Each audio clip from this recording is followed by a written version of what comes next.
Good morning. I hope you have your coffee because it's Saturday morning with Pat.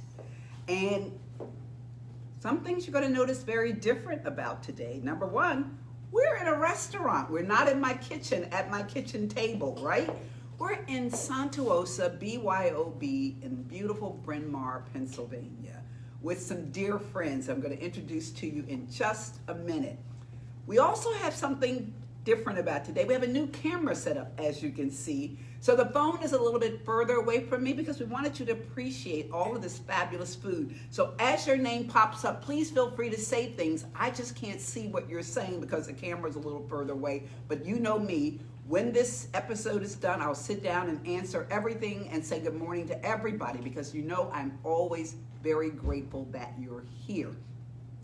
So, this is Saturday Morning with Pat, and we're about to start. And I have two very special guests with me. We have Ernesto Guzman, Chef Ernesto Guzman. He is the owner and executive chef of the beautiful Santa Rosa BYOB, which is really one of mine and David's favorite restaurants. If you haven't eaten here, I promise you, you have a treat in store for you. And after you see what we have today, well, you will be running to get here. So it's really, really fun. And we also have Serena with us. Do I get it right this time? Yeah, Yes. I get it right. And you're going to have to help me with the last name. Zelezny. Zelezny, because I get that screwed up, and I didn't want to screw it up on camera. Serena Zelezny from this very interesting, innovative company called What Am I Drinking? So let me tell you why Serena is here today. We are talking Thanksgiving. Thanksgiving dinner. And in a few weeks, everybody that we know is going to be charged with either making dinner, taking people to dinner, or something like that, right? Thanksgiving dinner is across this country. So, I think Canada's already had theirs. So we're going to be having ours soon. What is the big challenge of Thanksgiving in addition to what are you going to serve? You know, what does Grandma always make? What does Aunt Jane always make that everybody has to have on the table? The other mystery is what wine do you serve with all of these amazing flavors? And that's what Serena's going to demystify for us today. She's going to open our world for wines and help us select the best wines because you really do want wines to punch up the flavors of your food. Now, why do we eat what we eat on Thanksgiving? You know, there's some reasons we eat the turkey, the cranberries, the pumpkin pie that we always eat. Those dishes are kind of like on everybody's table. I know they're on yours, right? Are they on your table? And now, our chef here is a kind of a bit of an exception. He comes from a Mexican background. So Thanksgiving on his table looks a little bit different. And honestly, I have to tell you, a little more interesting. But those dishes are common. And why do we eat turkey at Thanksgiving? Do you know why we eat turkey at Thanksgiving? Do you know why we eat turkey at Thanksgiving? No idea. Was it on the first Thanksgiving table? Probably not. Even though there were wild turkeys all around. And there's documentation in people's journals and historians' journals that, yeah, there were wild turkeys running in and out of the woods, but they probably weren't on the table with the Pilgrims and the Indians when Thanksgiving began, on that first Thanksgiving when the Indians and the Pilgrims sat down. But down the line, they really kind of became the thing. And why did that happen? You know, probably because when you think of a meat to have for Thanksgiving, a holiday as big as that, turkeys you don't eat all the time. You know, it's not like chicken. You eat chicken all the time. It's not like ham that we eat Easter. Hams are around in lots of different ways. Pork is pretty ubiquitous. Turkeys are kind of special occasion, aren't they? And what else do you do with a turkey? You don't milk a turkey, so you don't get milk from the turkeys. They don't lay eggs for us to eat. So this is probably the best use for a turkey. Now, Benjamin Franklin actually wanted turkeys to be our national bird. Did you know that? No, that's so interesting. It is. He really. Thomas Jefferson wanted the eagle. Benjamin Franklin wanted the turkey because he thought turkeys were really symbolic of his fledgling nation. And he got shot down. No, we're not doing turkeys. So we ended up with the beautiful bald eagle as our national bird. But I think why turkeys became ubiquitous to the Thanksgiving table was because Charles Dickens' Christmas Carol. Think of that scene in the Christmas Carol where Scrooge sends the little boy to buy this big fat turkey that's hanging in the window to take to his account. Remember that? Mm-hmm. The guy he had treated so badly, right? And he said, go and buy that turkey, the finest turkey in town, and take it to him. That's when he was revived, of course, when he was, when he became a nice person.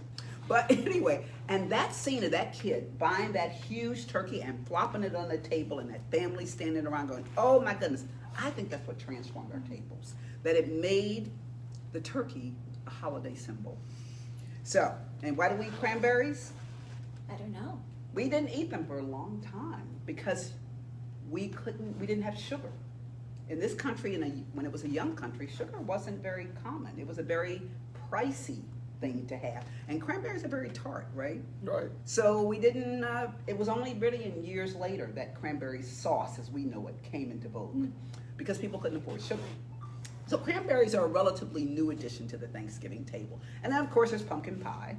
And pumpkin pie, guys, because, again, sugar, pumpkin pie is what weren't around on the early Thanksgiving tables.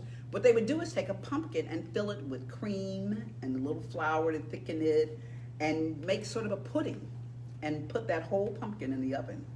Think you could do that, Chef? Doesn't sound very appetizing, does it? I'm not really into that. He's not into that, and I don't blame him. But that was kind of the early pumpkin treat, really.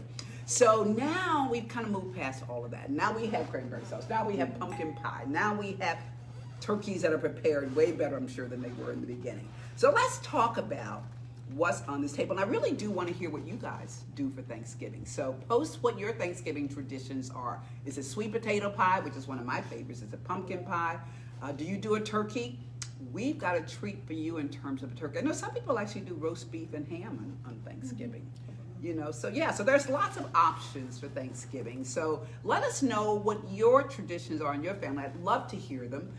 So let's talk about what's on my table today. There's a treat here. Let's start with the turkey, because honestly, that's the star of the show, right? It's beautiful. And or do you want to start with something else, Chef? What would you like to start with? No, what I want to mention, you're talking about traditions with the turkey in Mexico, my country. Turkey served as a special occasion with mole, the mole sauce. Oh, really? And it's made with the I turkey. love mole sauce. So With turkey? traditional Really? Turkey is big part of a big celebration. See, I in always thought mole was pretty much predominantly just with chicken. No. So it's with turkey. Turkey. Oh, that's Yes. fabulous. So that's what elevates it to Correct. the holidays, right? Correct. And mole sauce is not easy to make. No. I mean, how many ingredients are in that what looks like a simple sauce? It's tons of ingredients. And a lot of time, right? 8-9 different type of peppers, chocolate. That's right. A Chocolate lot is of in different mole. spices. I don't know if any of you guys, if my friend Victoria, Peanuts. if Victoria Valley is watching, my friend from St. Louis, she has a Mexican background. And this dish mole is probably very, very familiar to her. I love mole. I don't know how many of you guys have done it. Please post if you experienced enjoying mole sauce, M-O-L-E, with a little accent over the E. It's a great, great sauce. And so that's what you grew up eating at Thanksgiving. Sure. Well, Yeah. we don't have Thanksgiving in Mexico. That's but true, right. Any special occasion, any right. big Any birthday, holidays, anniversaries. Right. Right. Even in Christmas. There you Right. go, at Christmas time. Correct. Yeah, that's true. So now, what did you grow up eating? Turkey. Turkey was We your. were turkey fans. You were a turkey yes. family. Yeah, so were we. We were a turkey family. Ham and roast beef never appeared on our table at Thanksgiving. Yeah. So this turkey, and what's unique about this turkey, and I'm going to try to just lift it a little bit because I don't want to undo all of Chef's hard work. But let's see if we can get you take a look at this. There we go. This turkey has been what's called spatchcocked. And spatchcock means it's split in half and flattened and then cooked. Number one, it cooks faster that way, doesn't it? Right. It cooks a lot faster. So if you're challenged with having to get a turkey done right away, and we've all had that where we look up and go, oh my God, I didn't get the turkey in the oven, right? There are a couple things you can do. Number one, you can actually cook a turkey at a much higher heat than you think you can. I have cooked turkeys at as high as 400 degrees. And so you can cook a turkey. I cooked a turkey, I think it was like a 15-pound turkey in 2 hours once at 400 degrees. And it was as succulent and as tender. But have you found that you can do that? You can cook them at higher degrees than most people think you can. Sure. Well, Yeah. the idea of the cook of good turkey is give it enough time very easy. If you put it too high, it's just gonna dry Really? it. So, Worked for me that time, let me tell you. But I put lots of butter on it, which helped, right? Lots of oil and lots always, of butter, right? everything tastes better with With butter. butter, doesn't it? Yes. It's true. So Absolutely. spatchcocking is one of those things that you may want to do. And we have our chef with us, Jose Hernandez. Did I get it right? Chef Jose. Chef, come around here. Slide in here on this side here. Just scooch in and sit over here next to the chef. Can you get in here? We're going to get you on camera. Come on around. Is he there? Can you see him yet? Not yet. Not yet. Okay, scooch in. Stick your head in There he there. is. There he is. Let's give him a round of applause. This is Chef Jose Hernandez who did this fabulous turkey, right? Is this your creation here? Yes. It's absolutely amazing. So spatchcocking is something that you want to consider doing. You can spatchcock a chicken also. You can spatchcock a Cornish hen. But it just, as you can see, creates this beautiful, beautiful turkey. And can you imagine your guest's face when they see this? So, Chef, can we carve a little bit of this off of here? Do we have a knife? I just thought Mary will get us a knife. Trate el otro stuff en aquí, se And de carne. So while we're waiting for a knife so we can taste some of this delicious turkey, and when Jose comes back, Chef Jose comes back, he'll tell us what he put on this turkey to get this crispy skin. Because, well, you probably know, how do you get this skin so crispy? Butter. Butter. Oh, butter does everything better, Beautiful doesn't butter. it? Butter makes everything better. Oh my goodness gracious, doesn't it? A good amount of salt, kosher salt. Don't be afraid to use salt. No. And a lot of people think, oh, I've got high blood pressure or, whatever. But really, it's the holiday. And so, if you don't do that all the time. But on the holiday, you really need salt, don't you, to bring the flavors out in Correct. your foods. Well, anything you cook, if you don't put enough flavor into it, it's not going to taste good. It's not going to taste good. So Right. let's go with the salt here. Oh, there you go. Chef Jose brought us something here. We're going to carve a little turkey. And while I'm carving this turkey, Serena is going to tell us what wine. Now, what wine goes best with turkey? Yeah, so we have the challenge of having both light meat turkey and dark meat turkey when we're Yes. cooking a whole turkey. And they both are very different. They're aren't they? very different. So what we usually are looking for with Thanksgiving wines or holiday wines is wines that will be fairly versatile. I'll let you do this because I can't get a good angle on it. There you go. So versatility with wine is really important. So you're never going to pick a perfect wine that goes perfect with everything. And that's the issue of Thanksgiving, It isn't is. it? We have so many different flavors on the table, so we're not focusing on trying to get every single flavor incorporated in the pairing with the wine. So we want to make sure that we're selecting the most prominent flavors in order to choose the Okay. best But selections. as they say, the top flavors, right? That's right. That's right. So the most prominent things are going to be the ones we're looking at. And when I'm looking at turkey, both light meat and dark meat, we want to make sure we have good levels of acidity because especially as we get into that dark meat, we have Right. higher levels of fat. So when I choose my Thanksgiving wines, that's the first thing I'm looking for is wines that, thank you very much, Pat, that's beautiful. Isn't that gorgeous? Gorgeous. Wines that have fairly good levels of acidity. So both of my, or all three of our selections today, that was kind of our goal. So I selected both a sparkling wine and two red wines that will kind of go with both our turkey and some of the sides that we Okay. have on the table. So we have some wines doing double duty. All of them will do double duty. Okay, great. Okay, I think that'll do it, Chef. We'll get one more piece off of there. I think we're Okay. good. There we go. Okay. Oh, that's perfect. Perfect, perfect, perfect. Oh, listen that. I'm going to tell you guys, look at this. Look at this. Look how tender. Look at that. Is that, there's one for you, one for me. I got to tell you, this is so perfect. Now, at what temperature would you cook a turkey to get this nice skin on here? We cook it very slow, so it was a 375. 375, and you get a really, how many hours per pound? They actually, like you say, When it's because spatchcocked. it's spatchcocked, it's easier. It took an hour and a half. Wow. See, there you go. Hour and a half it took to cook this large turkey. So, consider doing that for yours. So, we were talking about the white meat. Now, which wine are we going to do with this? Yeah, so I would definitely grab the sparkling wine. I'm a huge fan of sparkling wine all the time. Just this one here, That's right? that one there. And I actually use this cheers. Mm. Thanks for having us, Pat. Oh, you're Yes. welcome. Chef, thank We you have so an much. early for Thanksgiving, us. right? Early Thanksgiving. Oh, that's lovely. So And I had a nice chunk of turkey in. perfect.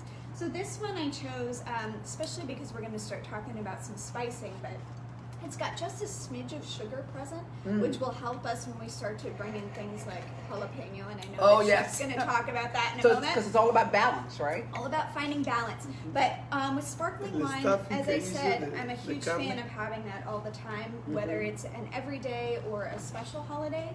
And which one is that? Can we show the Yeah, bottle? absolutely. I chose this one. This is actually a sect from Germany. It is what they call an extra dry sparkling Riesling. Oh, And- Rieslings are my yes. favorite. So Riesling is a great food pairing wine. We tend to overlook it, and especially as a sparkling wine, Yes. I think it's delightful. This is Dr. Lucen. Dr. Lucen. Dr. Lucen. And we'll take pictures of all of these bottles and put them on Living Well with Pat Nogar.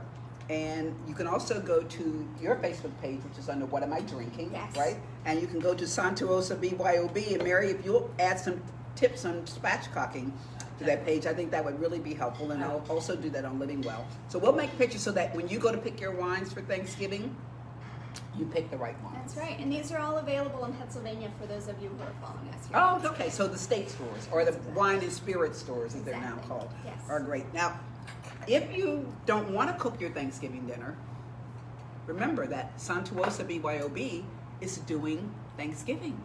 So you can call and make reservations, and the phone number is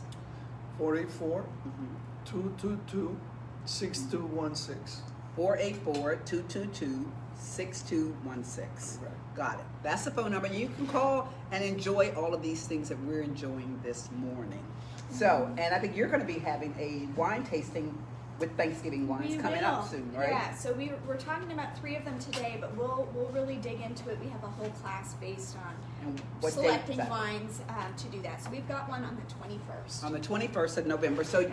we're really getting you ready. You know, we're not only showing you all of these wines and these foods today, and we're giving you a place where you can come and eat if you don't want to cook, and we're giving you a lesson that you can follow up with a full class Yes. on wine. So make notes, because there's lots of information that's coming out of this today. So when I was walking in this morning, I saw your menu in the window, and Right. it looks really fabulous. And he told me that reservations have already started to flow in. So make sure you get on the phone and call and make your reservations today. So the sparkling Riesling, which is Yes. really delicious, Yes, is perfect with this. the white meat fabulous. especially. So there's another tricky one that we got here. This is going to really Yes. challenge you. And that is, Chef, Our celery soup. this is celery soup. Look at that. Is that beautiful? And he garnished it perfect, because remember what my mantra is? Your garnish should reflect what's actually in the dish. So Chef Ernesto and Chef Jose have done this perfectly, because they garnish their celery soup with this lovely sprig of celery leaves. And celery leaves are actually really good. They're very tasty. Yeah. So we've got, let's see, I think we had a couple of bowls here. There we go. Thank you.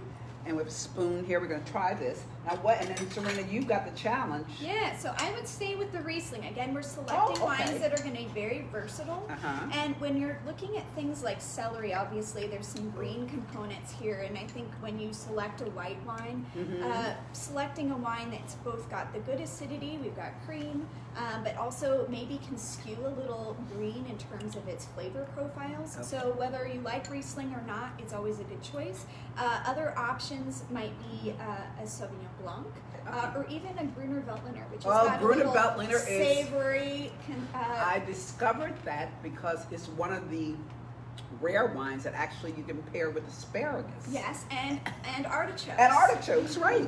And Yes. it's a fabulous wine. I keep I it love in it my in the wine fall. cellar. Yeah, Fantastic I agree in the with fall. you.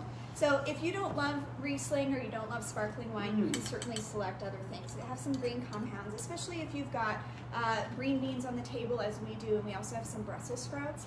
Keeping that in mind is a great idea in order to kind of accentuate some of those flavors. So now, is this is great with this? Yes. This Riesling with this, and those of you who say, oh, I don't like Riesling, I'll give you a little secret about food and wine. When you pair the perfect wine with the perfect food, it creates a whole new entity. Really. So don't say, I don't like that. Try it. You may be surprised that you actually really do like it because you like the flavors together, right? Right. So Fancy. try it. Now, is this celery soup going to be on your menu? Yes. Oh my gosh. So good. This So good. is so good. We might be staying here all day. I So we've got to finish all of I this. think we got to eat all this food here, so I think we'll be here for a while. Oh my gosh. Okay. I'm going to go back to the turkey for a couple of seconds, though, because we skipped over the gravies. And I don't want to forget those gravies. They have two different kinds of gravies that Correct. he's made today for us. There's a traditional gravy, right? So we have your traditional gravy, which Okay. we add some sausage into it. Awesome. Sausage. Okay. That's good. That's That's a southern trick. I don't know how you learn that trick. Was that your trick there? That's Okay. That's very your trick. southern. Very southern. It comes from Southern Mexico. Yeah. So southern. It's southern. definitely Mexico. Yes. So I wonder how those Mexicans got a hold of my southern trick. Okay.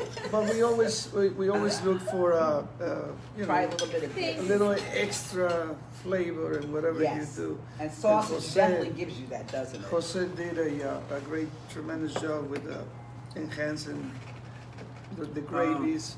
The Oh other my gravy goodness. we're presenting is a gravy made with poblano pepper. Ah, And it's a buttermilk base. this is the Very other gravy. light. Look at that.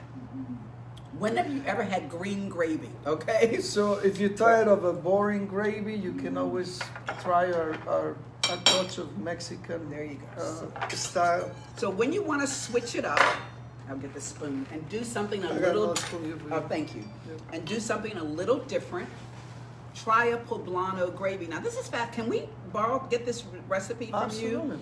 Because I would love to put this on Living Well at Pat Nogar, because I tell you what a change. You know, and every once in a while you want to shake it up a little. So a poblano, for those of you who like spicy, this is a great idea. You want to try a little bit of that? Perfect. Now, what would you recommend we do with poblano gravy? Yeah. Go ahead. Chef. Well, I just wanted to say the poblano pepper is not usually Thank you. spicy. It's more flavored. Okay. So it's not like hot. no. It's just a true flavor of the peppers, Correct. right? Okay. Some poblanos give you a little surprise here and there, but for the most part, it's a great flavor. Let me see here what we have. It makes it just a more. This is so good.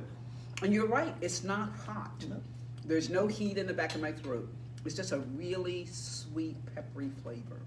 Correct. Isn't that good? And what would, if we're doing this, can we do the Riesling So with I this? like the Riesling with the poblano, and again, I chose one. This is a German, slightly off-dry Riesling. So extra dry does not actually mean more dry. More It dry. means slightly less dry. Okay. They're so clear, aren't they? Right, yes. But, so this has got just a smidge of sugar that you barely even notice, detectable by the tongue. Right. So this actually helps to offset any heat that Any we may heat at have all, gotten. isn't it? Right. And again, we're using those green compounds that are already present in the wine to kind of accentuate those. Now, if we're going back to the sausage gravy, which I loved, by the way, Chef, that was fantastic. So that can actually take us into our second wine, which is going to be our Pinot Noir, Oh, the Pinot Noir, which okay. is another high acidity red grape. Great, So it's okay. one of the very few red grapes we have low tannin. The tannin Okay. is a compound we pull from the skin Okay. of the grape. Right. So the skins on Pinot Noir are very thin. Okay. So the tannin will be lower. Lower. And the So acidity for those people will be who say, higher. I get a headache from the tannins, I don't Right. like the tannin, this wine is for It's them, gonna be right? lower, Okay. yes. So make a So- note of this wine, Yeah. because it's gonna be great. Now, we're gonna can we pull in our stuffings now to go along with that? We Would that help can. with the Pinot? We Would can. the Pinot work with that? Absolutely. Okay. That's your dessert, That's our right? Oh, that's Dessert, the dessert. Where's my stuffing? Oh, there it is over there. Okay. We don't want to get to the dessert yet. I'm jumping the gun here. Now, This is our stuff. Tell us about the stuffings we have. all right, we have the traditional stuffing: celery, carrot, Right.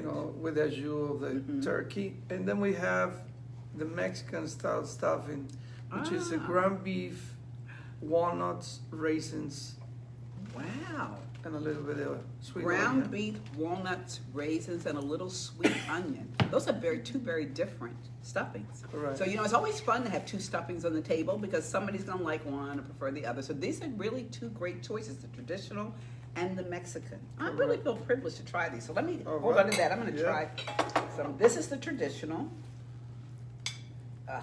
My plate's getting crowded. Okay. And here's a little Thank for you you there. very much. I'm being stingy with you, aren't I? It's all right. Okay. It's all right. And then we'll try some of the Mexican. Okay. Are you guys seeing all this? Isn't this fabulous? So, there we go. Now let me pull some of that Thank off of you. there. So, okay. So here's our traditional. I gotta tell you, I'm still tasting that poblano gravy. It was so good. Mm. Oh, so good. And then there's the Mexican. I love it with the walnuts. I wish you guys were here, honestly. And I certainly have enough turkey for all of you. Absolutely perfect. So the Pinot. Is going to be your lighter colored red wine right here. Okay. So you can tell that our third wine is a little more purple. This should be a fairly cherry colored wine. Right. So we're doing a lovely Pinot that'll take us kind of through all of this, right? And I selected one from Oregon, where we're really seeing some very amazing Oregon has such handcrafted great wines. Pinot Noir. Okay. Usually very small Who's it? producers. Okay. So let's move to our sides, as they say, our veggies. Right. So let's start with, everybody has green beans in some way on their table, right? And today we don't have green bean casserole, which people will kill me for this, but I don't like that. Not my favorite dish, but I know it's like a classic on the Thanksgiving table, isn't it? It is. Today we're doing green beans almondine. Yeah. Correct. So that's a lovely, simple way. In addition to almonds, what do you put in your green bean almondine? I put olive oil, garlic, Okay. a little salt, pepper. Very simple, very healthy simple. way. It's got to be the lightest of the side dishes because you don't want everything to be Right. heavy. Heavy. And that's why I don't do the mushroom, onion, Right. traditional beans. The Which I love them. casserole. Do you see? I love the casserole. I've tried to make that casserole several times. I don't like it however I've made it. So I'll stick with the almondine. It's great. Almondine Yeah, is I'm glad good. you made these. Of course, you got your cranberry relish, Mm-hmm. And our mashed potatoes. mashed potatoes that cannot be missing. So this Pinot would take us through all these sides. It would. So Including, what about the Brussels sprouts? yeah, so we've got bacon, or is it a pancetta? Pancetta. Pancetta on the Brussels sprouts. So we're pulling in a meat component. Thanks, Pat. So absolutely, I think that there's opportunity there with the Pinot Noir. And in fact, we can actually even start to advance even to our more heavy red Really? wine, if you'd like, with that one. So the last wine I selected is Grenache based. Oh, you got me at Grenache. I want to try one thing before we do this. Can you hand me those Brussels sprouts? Absolutely. Because I want to try the Brussels sprouts with that Pinot. Yes, please. It just get me one of the. Oops, let me spear one here. I'm If just you grabbing. can. Right, There I you got go. it. These All right, Brussels guys. sprouts have Stephanie? a little bit of aged balsamic vinegar as well. There. Oh, the Pinot ought to really work Yes, with that. Okay. and then we can even pull in that Grenache. Okay, do so you we're think? gonna. I love it. I think I may love the Grenache even more. Yes. Let's try it. So it really depends on your personal preference. Above and beyond, the most important thing when you're pairing wine with holiday meals is what do you love? What do you love? And I love Grenache. What do you love? So I'm a huge fan of Grenache too. And if you know me, if you worked with me, if you've come to one of my classes, I'm from the Santa Barbara area. Oh, okay. And I have a bad habit of sneaking a Santa Barbara wine Oh, in. do you? Okay. So I'm a little cheating with this one. This is Central Coast. This is a little farther north. Okay. But this is a producer who, and it's actually called The Offering, Oh, which I thought was there we just go. perfect for The today. Offering. The Offering. And we'll take pictures of this too Yes. because this is a really good Grenache. I Yes. can tell you. So this is made by a Central Coast producer. He sources his grapes anywhere from the Santa Barbara area up to Paso Robles, and there's a whole movement called the Rhone Rangers. Oh, They okay. utilize Rhone grapes, so Rhone grapes are Grenache, Syrah, Right. Mourvedre, Viognier. They blend them together as if they would if they were back in France. And I think that the production out of this area of these Rhone varieties are phenomenal. Phenomenal. So this is called The Offering, and this is actually from a producer called Sanlege. And he, I think, does a really good job of presenting a very food-friendly Well, I will tell Grenache you, line. this Grenache should be on, along with that Riesling, should definitely be on your table at Thanksgiving, seriously. Because if it goes well with the Brussels sprout, it will go well with just about anything. When you think, right? Absolutely. And then the point you made was that those Brussels sprouts have pancetta in them. Pancetta. So that meaty flavor with that Grenache is perfect. Because the Absolutely. the first way I really enjoyed Grenache was with a prime rib hash. Oh, yes, absolutely. And it was stunning. Yes. So, So you're even right. as we get into our dark meat turkey, if you prefer even red wine, as you Right. can see, these wines are not really that dense. You can see Right, through you them can pretty see well. the very light color. So the color is fairly light. We've got Right. good acidity. The whole idea is to have something again that's versatile. So even if I love red wine and I like white meat, that still works. It still works. So So that's don't be kind of the tied into idea. whether you like red or whether you like white. They all work depending on Sure. what you choose. So Sure. now with just one last thing before we go to desserts with the Right. our our sweet potatoes. That's the closest to dessert already. That's the closest to dessert, exactly. So which of these would we do with our? I like the Riesling with this one. So I would actually Because of that little sweetness. the in sweetness Riesling. that he's got some honey here, I believe. Do you Correct. remember that correct, Yes. Chef? Yeah. So that's kind of what I was thinking with that slightly off dry.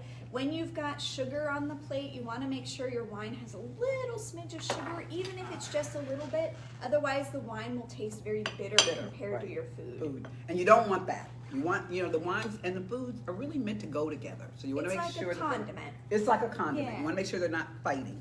So we traveled through a lot of food, and we finally come down to dessert. And I know everybody has pumpkin pie, sweet potato pie, and what are the other Thanksgiving desserts that are usually on the Apple pie. apple pies? Guess what we have today? And if you eat here on Thanksgiving, we have chocolate bread pudding. Chocolate orange bread pudding. Chocolate orange, so that autumn, that sort of Yep. tang of orange, which is all prevalent at Thanksgiving, is in this bread pudding, and it looks fabulous. It does. But here's the dilemma when we come down to desserts, and Mary is clean. What is Mary? Oh, Mary's cleaning our plate. Thanks. Mary just can't be still. Bless her heart, she's gonna work no matter what. Couple forks. This is Mary Ernesto's wife, who's been in the background helping us get set up. Thank you, Mary. Hi, everybody. And making sure that we got everything we need on this table, and we couldn't have done it without her. We couldn't have done it without my Right. dear husband over there, David. Well, they can't see you, but David technically got us all set up with this new light and new camera. Thank you so much, David, because we had a couple of glitches, let me tell you. So, as we start our forks, I think I can do the spoon is fine. Spoon is fine. So as we start our desserts, I'm going to share this delicious chocolate bread pudding. And where will we go for wine with this? Yeah, so I personally would go back to sparkling wine. So especially if you have multiple desserts on your table, I think that we have a tendency to kind of overpower our foods, but because dessert is so delectable, I actually would soften a little bit. So instead of Okay. overpowering with a dense red wine, I would actually soften up and do an off-dry or a demi-sec sparkling wine. You can even Okay. go rosé here because we've Oh, got rosé, some, that's a some great chocolate idea. here. So there's a really great one at our local stores at the Pennsylvania store. It's called Treveri, and it's off-dry, demi-sec, Treveri, rosé. Treviri, is that close? E-R-I. Yes. E-R-I, Yeah, okay. and that one's from Washington State. So I would probably do something like that. You can also do an off-dry sparkling red from Oh. Italy. So the sparkling wines at Thanksgiving really do have a place on the They table, have a don't huge place on the table. They actually enhance that refreshing component. Right. So I think with this, they're light enough to allow for the dessert to shine through instead of overpower it. Right. So I actually would go back to that style of a wine that doesn't have too much sugar, allows us to really be the star, but is also complementary. Chef, would you want I'm going to try the Grenache with this. Yeah, See? sure. There's no reason you have to switch gears. Oh, very nice with that. So we've given you lots of options here, I think, Yes. for your Thanksgiving table. And for those of you who wondered if Susan is here, she's here. She's been in the background taking pictures all morning. She kind of got relieved of her food duties today. I'm sure she's enjoying the rest because we had a great restaurant staff here and these fabulous chefs here preparing the food and getting it on the table for us. So Susan, I hope you're enjoying your rest because next week we'll be working you again. And speaking of next week, don't forget, our holiday episode of Saturday Morning with Pat will be taking place at the Sugar Bridge Kitchen Design Center. So go to Living Well with Pat Nogard to get your ticket there. It's going to be a lot of fun. We got 3 great guests. So I hope you enjoyed what we've had on our Thanksgiving table today. I feel like I've had Thanksgiving already with Chef Ernesto Guzman of Suntuosa BYOB in Bryn Mawr. Remember, call Mary the number again for us. 484-222-6216. 6216 to make reservations. You can always go to their Facebook page and send a note to Mary or Ernesto and they'll take care of you. But make those reservations because they're going to fill up fast and their food is fabulous. Or you can be in one of Serena's classes at What Am I Drinking? Yes, And right here in Bryn Mawr. Right here in Bryn Mawr. See, both of these are right here in Bryn Mawr. And she's having a class on Thanksgiving, and you can go to her Facebook page, right? What Am I Drinking on Facebook, and get that information. So, I hope you've enjoyed. I feel like I've had a Friendsgiving. Is that what they call those now? Where friends gather around and have a Friendsgiving. So happy to bring this fabulous food to you and some fabulous ways of doing Thanksgiving, and maybe in a little different way. I look forward to seeing you next Saturday at Sugar Bridge Kitchen Design Center in Paoli, where we're going to kick off the holidays in style. Take care.